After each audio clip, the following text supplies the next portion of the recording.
राजघाट से शुरू हुई कांग्रेस की एक महीने की इस दिल्ली न्याय यात्रा ने दिल्ली का चुनावी पारा चढ़ा दिया है।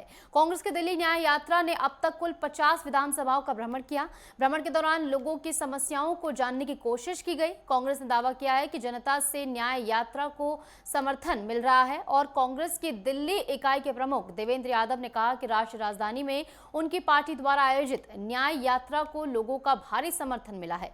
यादव ने दावा किया है कि लोग चाहते हैं कि कांग्रेस दिल्ली में फिर से सत्ता में आए। देवेंद्र यादव ने कहा कि जनता बेहतर भविष्य की उम्मीद में न्याय यात्रा से जुड़ रही है। उन्होंने कहा कि दिल्ली की जनता का आम आदमी पार्टी से भरोसा उठ चुका है। आप सरकार दिल्ली की जनता की समस्याओं का समाधान करने में विफल रही है। यात्रा में शिरकत करते हुए उत्तराखंड के पूर्व विधायक वरिष्ठ कांग्रेस नेता रंजीत रावत ने अरविंद केजरीवाल पर तीखा हमला भी बोला। उन्होंने कहा कि दिल्ली की जनता को केजरीवाल ने लूटा है और उनका ऐश्वर्य उसी जनता के पैसों से बना है। रावत ने केजरीवाल के 175 करोड़ के बंगले और सोने के कमोड का उदाहरण देते हुए आरोप लगाया कि ये सब दिल्ली वासियों के पैसे से बना है। उन्होंने ये भी कहा कि केजरीवाल ने दिल्ली की जनता को केवल जल और वायु प्रदूषण दिया और 10 साल तक जुमले देकर शासन किया। इसे लेकर नेटवर्क 10 की संवाददाता पल्लवी श्रीवास्तव ने कांग्रेस के वरिष्ठ नेता रंजीत रावत से खास बातचीत की। आइए आपको सुनवाते हैं।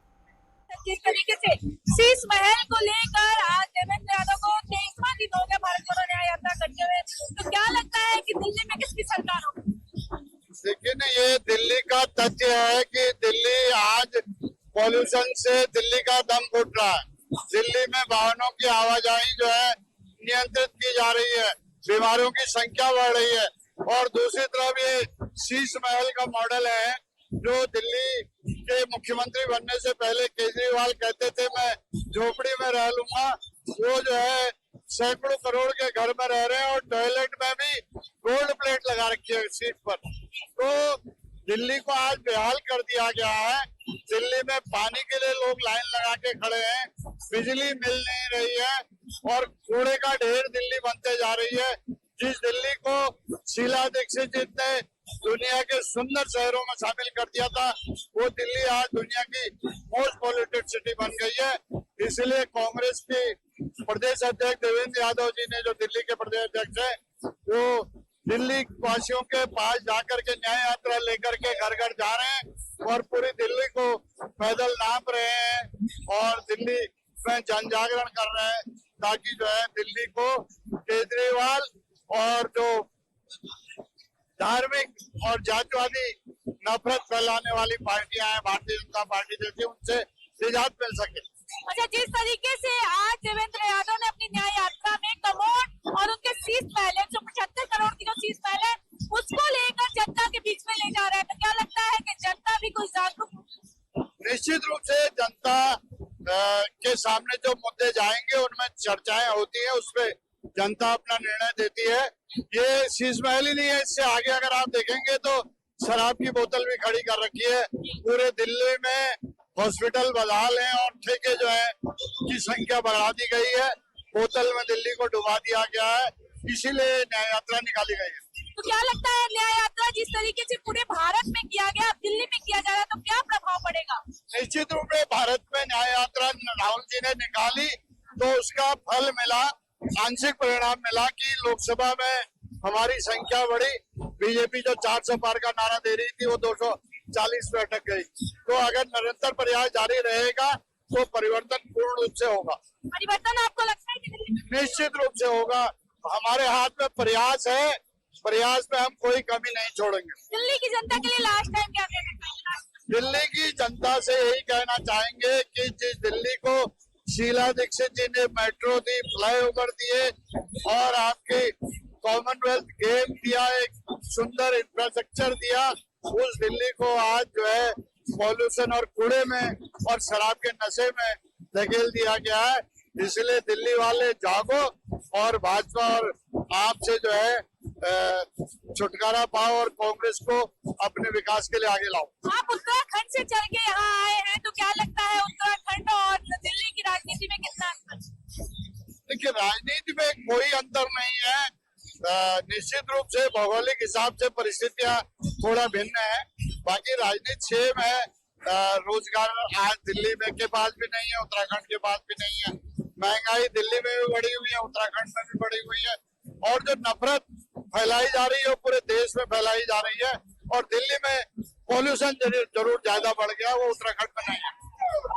जिस तरीके से रंजिता रंजन जी हमारे साथ मौजूद है, जिन्होंने बताया कि भारत जोड़ो न्याय यात्रा जिस प्रकार से पूरी दुनिया में राहुल गांधी द्वारा किया गया, आज दिल्ली में देवेंद्र यादव जी का 23वां दिन है भारत जोड़ो न्याय यात्रा में। अब बहरहाल देखने वाली बात होगी कि विधानसभा चुनाव में कितना कांग्रेस अपना परचम लहरा सकती है। कैमरामैन आशीष के साथ मैं पल्लवी श्रीवास्तव।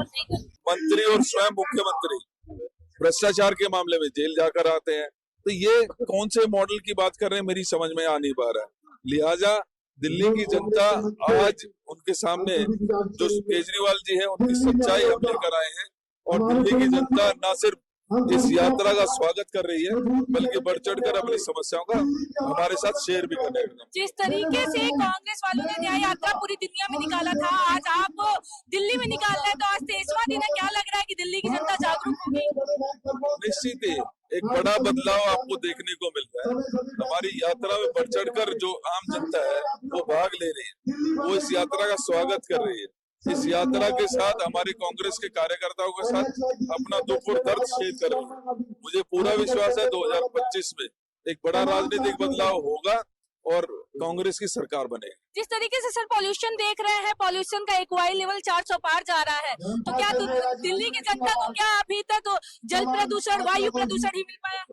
देखिए, मुझे लगता है कि केजरीवाल के जो अन्य वादे थे उसी प्रकार से पॉल्यूशन को कंट्रोल करने का वादा भी एक यू टर्न ही है। ये बात मैं इसलिए कह रहा हूँ कि जहां हमने अपने कार्यकाल में दिल्ली का ग्रीन कवर बढ़ाने का काम किया, जहां हमने सीएनजी बसेस को इंट्रोड्यूस किया, जहां हमने एलपीजी में जो रसोई गैस थी वो एलपीजी में कन्वर्ट की, नए नए फ्लाईओवर्स और मेट्रो ट्रेन पब्लिक जो हमारे ट्रांसपोर्ट है उसको मजबूत किया। आज केजरीवाल जी की सरकार के समय में 11 साल में किसी भी प्रकार का कोई नया प्रोजेक्ट नजर नहीं आता।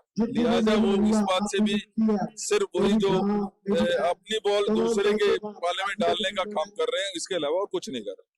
जिस तरीके से हमारे साथ देवेंद्र यादव जी मौजूद थे, आपको बता दें कि सियासत इतनी गरमाई हुई है कि 23 दिन से देवेंद्र यादव यहाँ पर न्याय यात्रा कर रहे हैं। अब देखने वाली बात होगी कि आखिर किस प्रकार से दिल्ली की जनता कांग्रेस, आम आदमी पार्टी या बीजेपी किसको लाती है, अब तो देखने वाली बात होगी। बहरहाल कैमरामैन आशीष के साथ मैं पल्लवी श्रीवास्तव, नई दिल्ली।